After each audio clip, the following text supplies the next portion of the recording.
Assalamualaikum warahmatullahi wabarakatuh. Perkenalkan, nama saya Imam Arifin, NIM 2019-1107, Prodi WKS 19A. Di sini saya akan menjelaskan tentang ekosistem hutan rawa.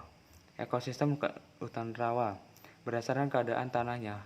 Hutan dikelompokkan menjadi beberapa jenis, yaitu hutan rawa, hutan gambut, hutan bakau, hutan keranggas, dan hutan tanah kapur. Masing-masing jenis hutan memiliki ciri vegetasi yang dipengaruhi oleh beberapa kondisi tanahnya. Misalnya pada hutan rawa gambut adalah kawasan hutan rawa yang tanahnya kaya akan kandungan karbon.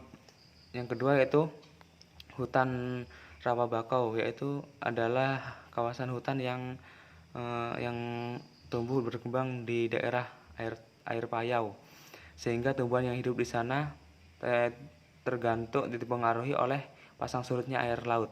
Yang ketiga yaitu hutan rawa atau juga dikenal rawa air tawar, adalah kawasan hutan yang permukaan tanahnya kaya akan mineral akibat selalu tergenang dengan air tawar.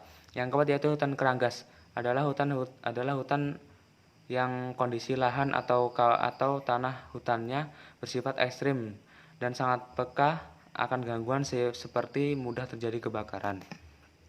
Yang kelima yaitu hutan tanah kapur, adalah kawasan hutan yang tanahnya berasal dari batuan kapur yang mengalami pelapukan. Jenis pohon yang di daerah ini contohnya pohon jati.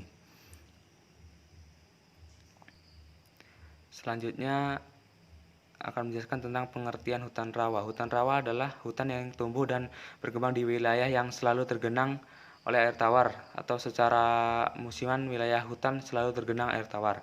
Pada periode tertentu, daerah-daerah yang berada di dekat aliran air sungai akan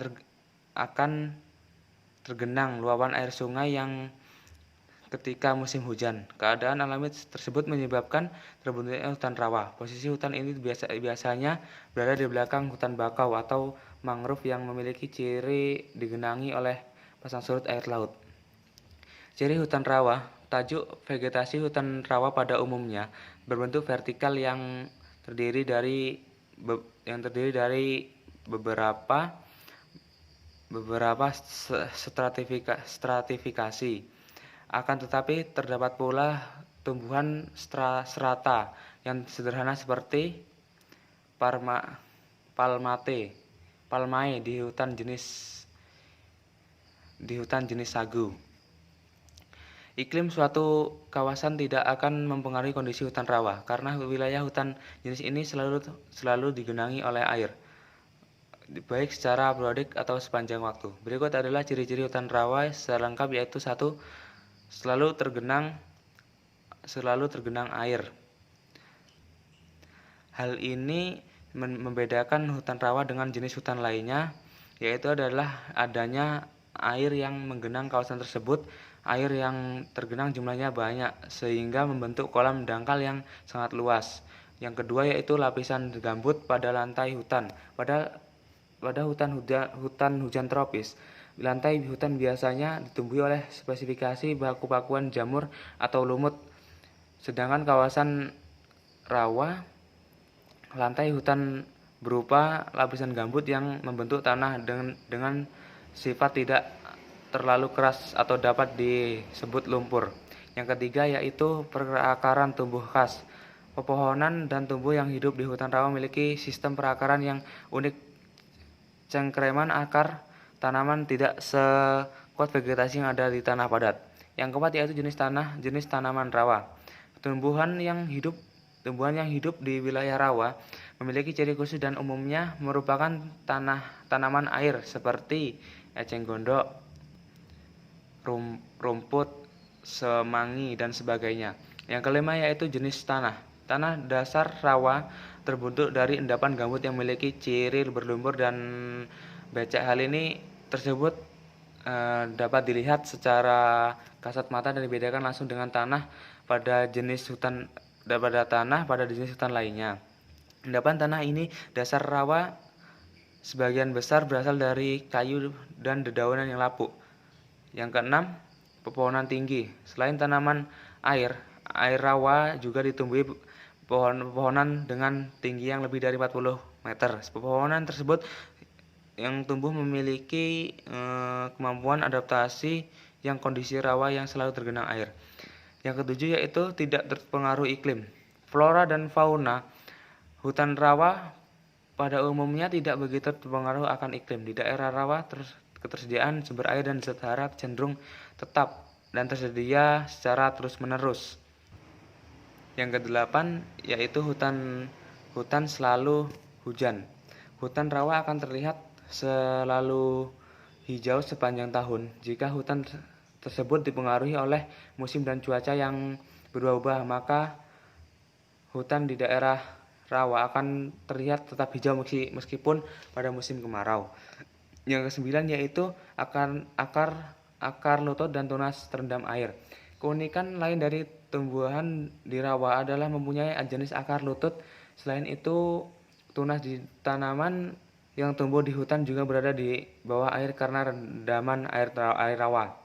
Yang ke-10 yaitu terletak di belakang hutan payau. Wilayah rawa umumnya terdapat di belakang wilayah hutan payau. Contohnya adalah hutan rawa di Sumatera. Nomor 11 yaitu warna air. Umumnya rawa memiliki warna air kehitaman atau kemerahan. Hal tersebut disebabkan karena campuran sisa-sisa makhluk hidup yang telah mati dan membusuk. Yang kedua yaitu jenis hutan rawa. Jenis hutan rawa dibedakan menjadi dua kelompok, yaitu yang pertama hutan rawa primer. Hutan rawa primer seluruh kenampakan hutan di daerah berawa, termasuk rawa gambut yang belum menampakkan tanda atau kondisi penebangan. Yang kedua yaitu hutan rawa sekunder, adalah seluruh kenampakan hutan berawa-rawa yang telah menampakkan bekas penebangan. Bekas penebangan yang parah jika tidak memperlihatkan liputan air maka digolongkan menjadi tanah terbuka. Sedangkan jika memperlihatkan liputan air maka digolongkan menjadi tumbuhan air atau rawa. Yang ketiga yaitu rawa gambut, yaitu hutan rawa yang terbentuk dari sisa-sisa hewan dan tumbuhan yang proses penguraiannya sangat lambat sehingga tanah gambut memiliki kandungan bahan organik yang sangat tinggi. Yang keempat rawa air tawar, yaitu hutan rawa yang memiliki permukaan tanah yang kaya akan mineral dan tumbuhan oleh vegetasi yang cukup lebat. Yang kelima yaitu rawa tanpa hutan, yaitu wilayah rawa yang menjadi bagian dari ekosistem dari rawa hutan, akan tetapi hanya ditumbuhi tumbuhan kecil seperti rumput air dan semak belukar. Selanjutnya yaitu manfaat hutan rawa. Adanya rawa pada hutan dan membentuk ekosistem serta lingkungan tersendiri dan memberikan beberapa manfaat, antara lain yaitu yang pertama sebagai sumber cadangan air, yang kedua mencegah terjadinya intrusi air laut, yang ketiga mencegah terjadinya banjir, yang keempat yaitu sebagai sumber energi, yang kelima yaitu sebagai sumber makanan bagi flora dan fauna. Baiklah, mungkin hanya itu yang bisa saya jelaskan tentang ekosistem hutan rawa. Baiklah, saya akhiri. Wassalamualaikum warahmatullahi wabarakatuh.